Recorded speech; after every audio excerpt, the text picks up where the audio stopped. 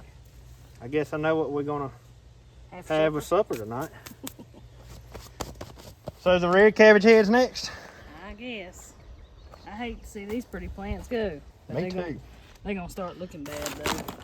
That's the biggest red cabbage head we've ever I grew. don't think we've ever had red cabbage make it to making a head. I don't think we have either. All of them are fairly nice heads. If it stay cool, I bet you they'd get even bigger, but I just don't figure it'd be a good idea to leave them. Yeah, it's about to get hot. Boy, that's a firm Ain't it? cabbage. Oh, Megan, yep. I bet it is time to pull them. That one right there is already making little cabbage heads around it. Oh, this one is too. Look at that. Ain't it cute? Yep, if they making little side shoots, I guarantee it's time. I mean, look at what leaves. I'll lay it right there. You ever seen such leaves? They're massive.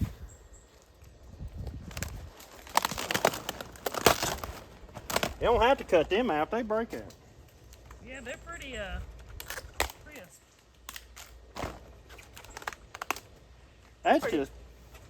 That's just plumb pretty right there. Beautiful. It's beautiful. You want to take it?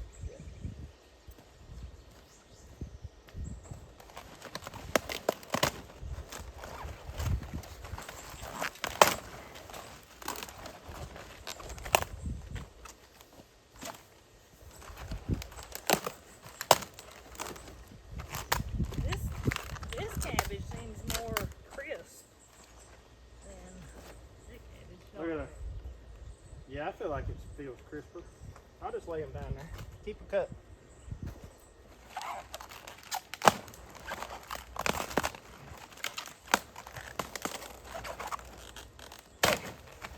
That one was tough to break out.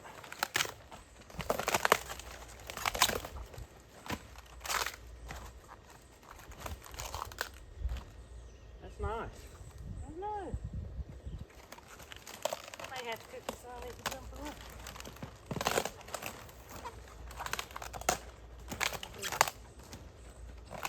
Where did he come? Oh, that's I laid it there. Or either you did one. Look at that. That's like a picture. Ain't that pretty? That looks like a picture, don't it? I mean, that's pretty. Well, I say we'll grow it again. Yep, If you like it anyways, we will. Oh, yeah. You may not like it.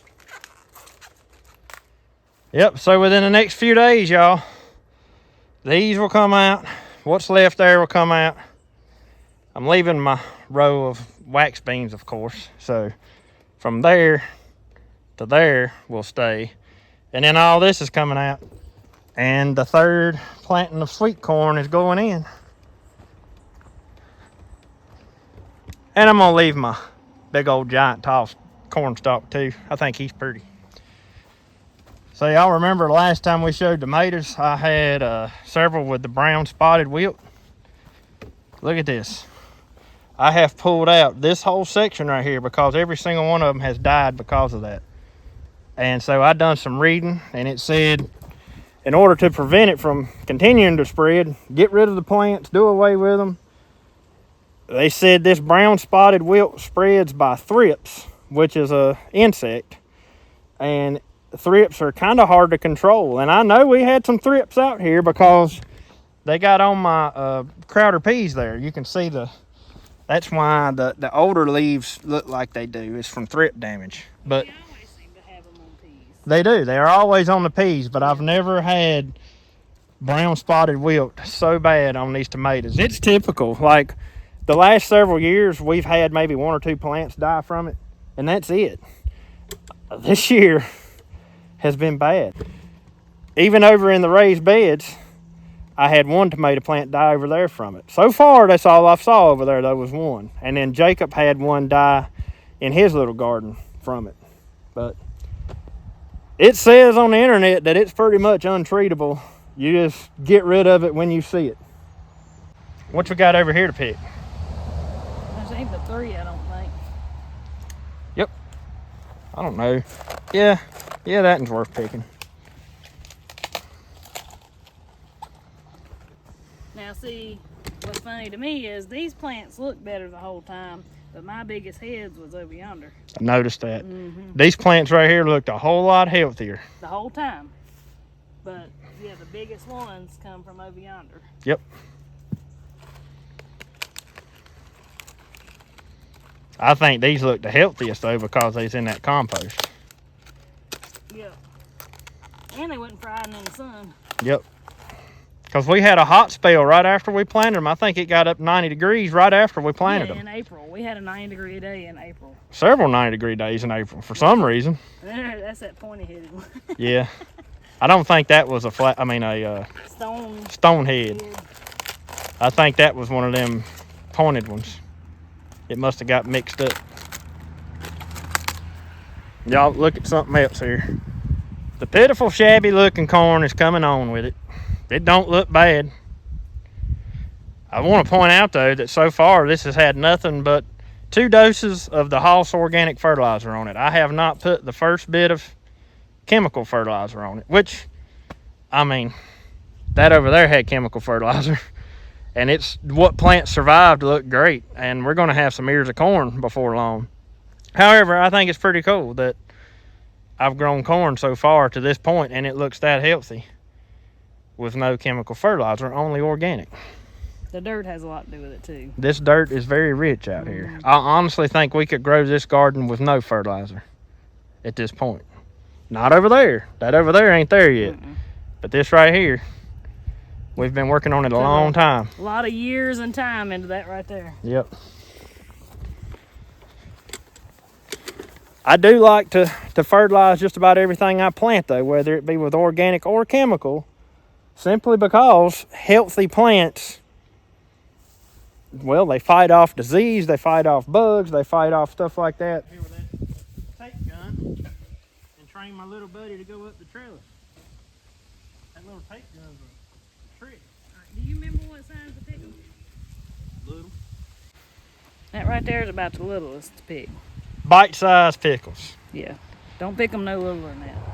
So just like with the mowing the grass out there, cutting them seed heads off, the cucumber is the plant's seed, or it's got its seeds in it. And if you want your plants, it's like this with anything. If you want your plants to continue producing, the more of these things you pick, the more cucumbers you're going to have. You want the bucket on your side? No. You got more over there. Here.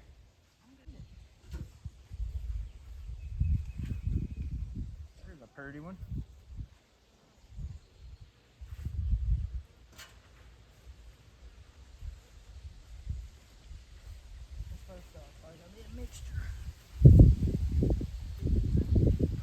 Well, I tell you what, there's plenty of them coming. I mean, there's little baby cucumbers everywhere. These out here where they don't get a lot of sun, they ain't quite there yet.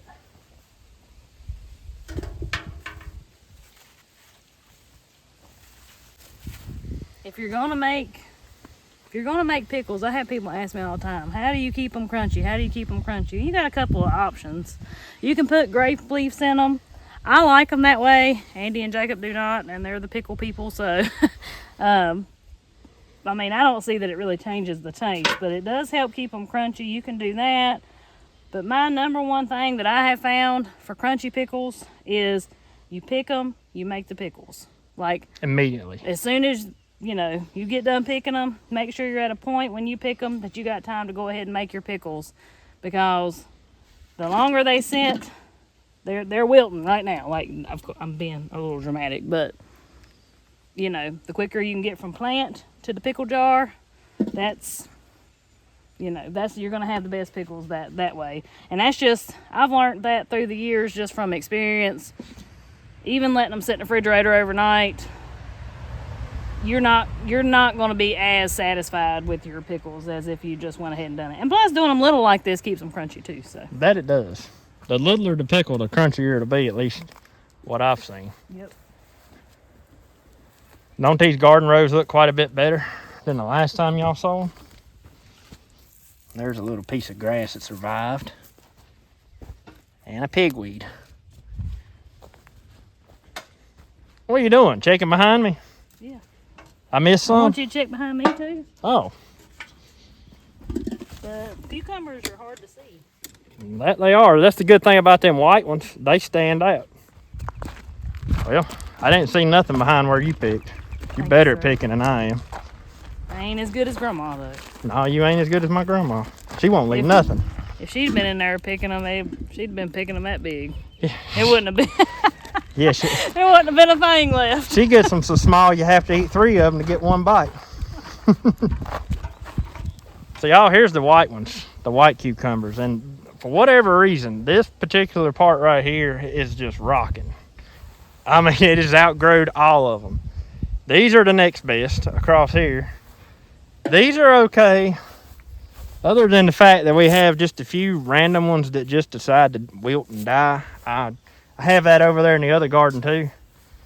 And then these are by far the worst. Now they're coming out of it, but early on they got a lot of disease on them for some reason or another. I fertilized them pretty heavy and have been really keeping them watered, and they're coming out of it. So hopefully, they're trying. Hopefully they make us something too. Food and water. Food and water, that's right. That answers most of your gardening questions. Food and water. Look right there. We missed this one the other day. Yeah, I believe this one was missed yesterday. Look at that.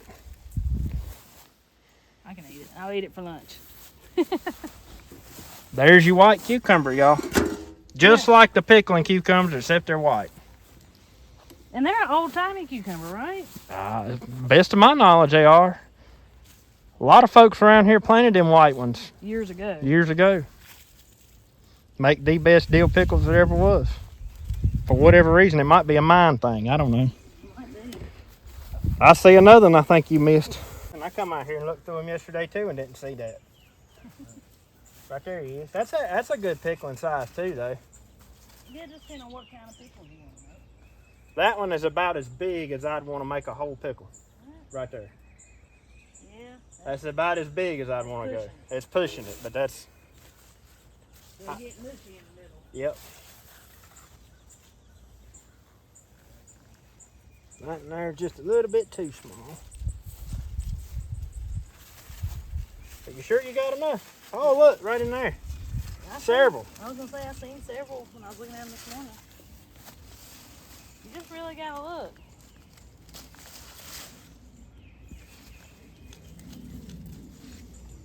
Now, all of those, they'll need to be cut up. What? These. Where'd those come from? Right here in this hole. They was buried.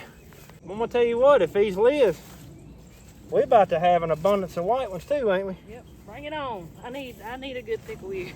We ain't had a good crop of white ones in a long time. I'm talking about pickles in general. I didn't really get to make. I think I made a couple of jars last year. Yeah, last year was terrible pickle year. Terrible cucumber year for us. You done look through these? Yeah, but look behind me. Well, I'll make them till I can't. That's right. We'll just take them until they ain't here to take. Yeah. Well, I've done looked over that right there 3 times. So. And you're still finding some too. Yeah. That's the way it goes. I know. All right, y'all. Let's get these pickles made. First thing we're gonna do, go ahead and we're gonna make our brine so that can be simmering, getting all those flavors together and getting good and hot. So we're gonna start off with a quart of white vinegar and a quart of water. These right here are going to be about the easiest dill pickles you're going to ever make. Very simple ingredients, but yet they're so good.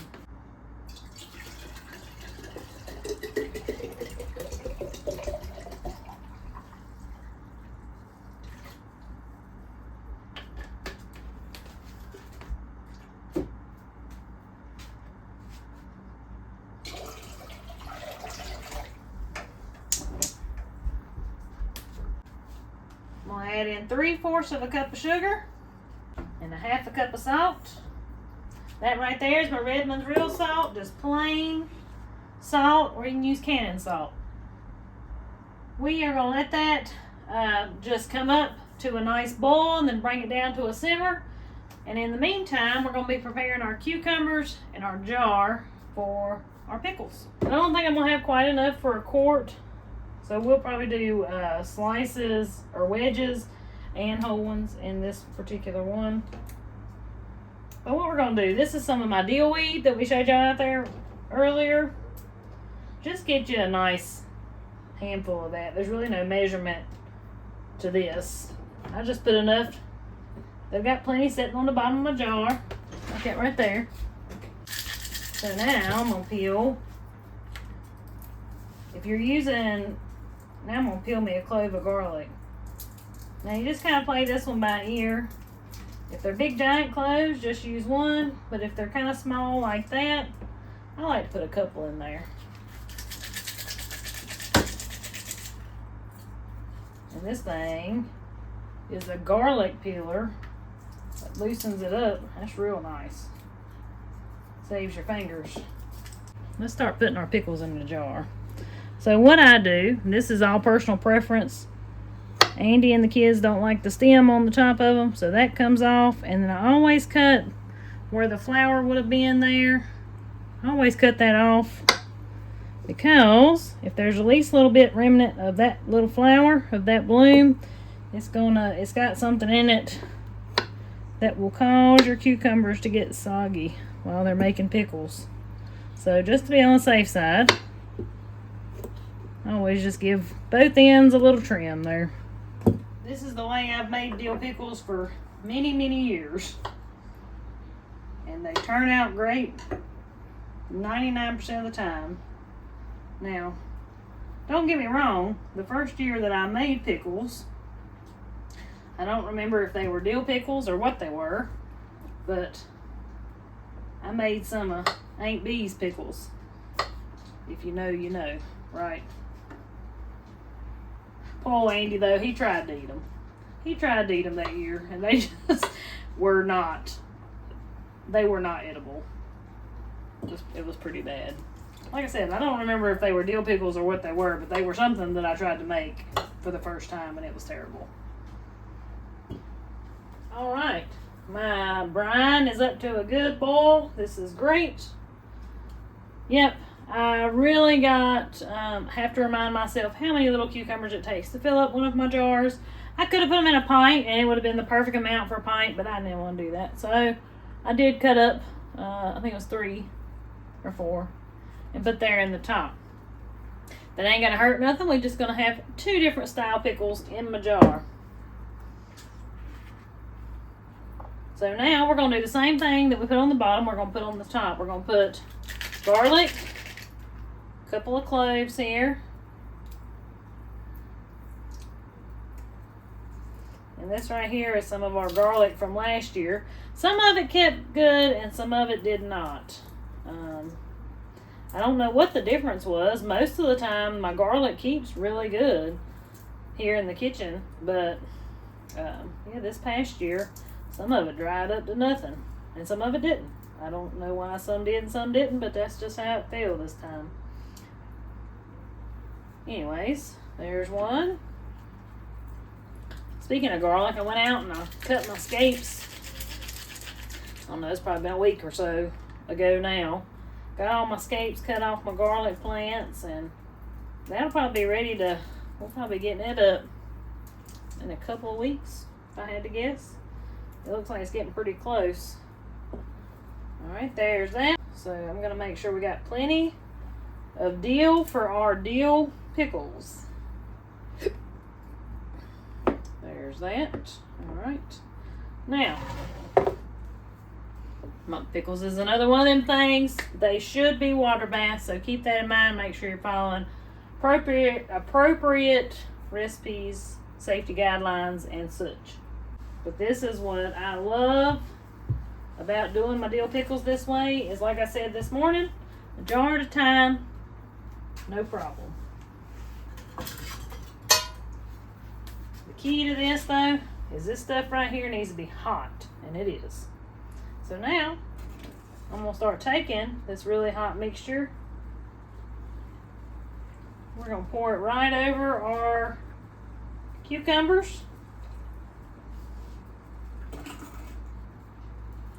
If you happen to notice or catch the pink color of the brine, that's from the Redmond salt. If you're wondering why it looks like that. We're going to make sure all of our cucumbers are covered.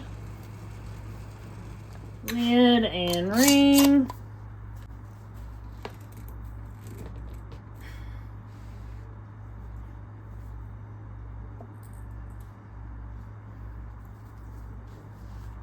And there it is, y'all.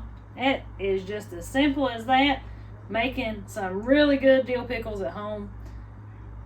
Anybody can do it. Anybody can do it with those few ingredients. I'll be sure most of the time in these videos, y'all, I try my best to remember if there is a recipe to follow, to put it in the description. It don't always happen, but I do most time try to do that. But yeah, so the rest of this brine, you'll notice I've got enough brine to probably do 2 or 3 more quarts of pickles. I'm going to put this in the fridge. I can heat it up as many times as I need to. I'll put this in the fridge. So all I'll have to do is warm it up when I get enough pickles for another jar. We're going to let that right there. I'll leave it like this until tomorrow. Then we'll remove the ring and I'll store it in the basement. If you don't want to can them, you're more than welcome to sit this in your fridge. Give it 2 or 3 weeks before you do try it to give those cucumbers time to absorb the vinegar mixture and the flavors. The longer they sit, the better they're going to get. But I do like to can them and keep them for long term. So, before we finish up with this video today, I think we're going to open our Hoff box, see what come in it. We hadn't showed one of these in a while. And if you don't know anything about it, this is the Hoff Garden Club box. There's 3 different levels. You have I think one that you just get seeds. This is the middle level. They call it the small sprouts box. And then you have the large one, which is for like the serious gardener. If you sign up for the middle box, the one that's $39.99, it's $39.99 a month. You can cancel at any time. You can order 1 box and then cancel. There is no like, you have to stay with them that long. Like if you get 1 box and you don't like it or you don't think it's worth the money, then you're done with it. But anyways, if you sign up right now, you get 20 free zinnia plugs. Ain't they supposed to be like special zinnias or They're something? profusion zinnias, and Greg told me that they are a smaller zinnia. They're more of a bushy type flower, make an excellent border for a garden or for landscape beds or whatever. I think we're going to plant ours down here bordering the tomato plants in the raised beds, since we have an empty space there, That'll be pretty. and give our raised beds some color. Alright, I'm dying to see what's in here. See what's in it then. It's like Christmas. Look at that tape. Is this new? Oh, that's the Garden Club box Yeah. tape. It's like Christmas once a month.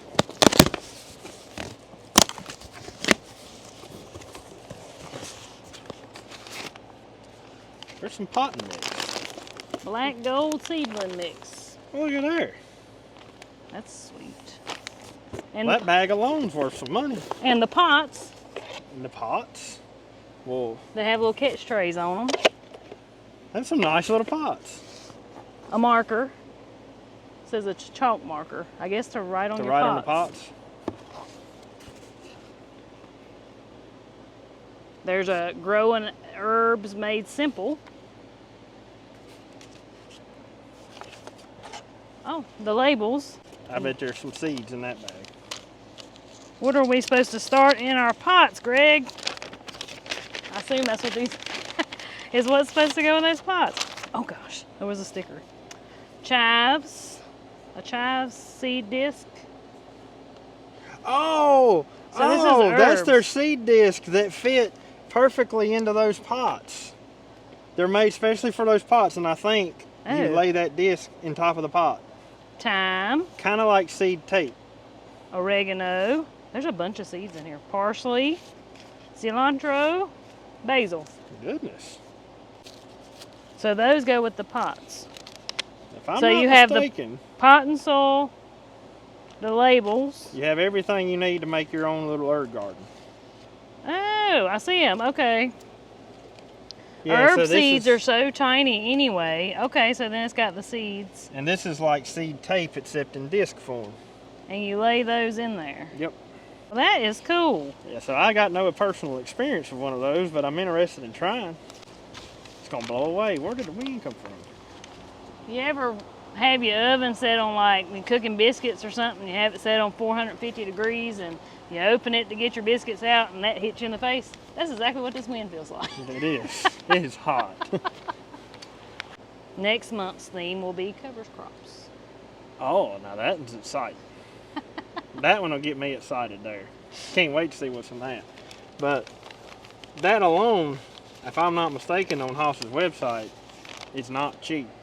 I can't remember how much It's it an is. organic. But that's some premium potting soil. I've used it. Yeah, it says it's organic seed starting mix. Yeah, not potting soil, seed starting mix, I mean. And we got how many zinnias? And then 20 zinnias. Like I said, 20 zinnias free if you sign up. I don't know how long the special lasts, but all the information is on their website. It's like on the very front page. I guess we're going to continue to push through this miserably hot day. Anybody who says this is better than 32 degrees, y'all have just, you've lost it. Questionable. No, this is ridiculous. This is ridiculous. But anyways, guys, hope y'all really enjoyed today's video. Thank you so much for spending some time with us today.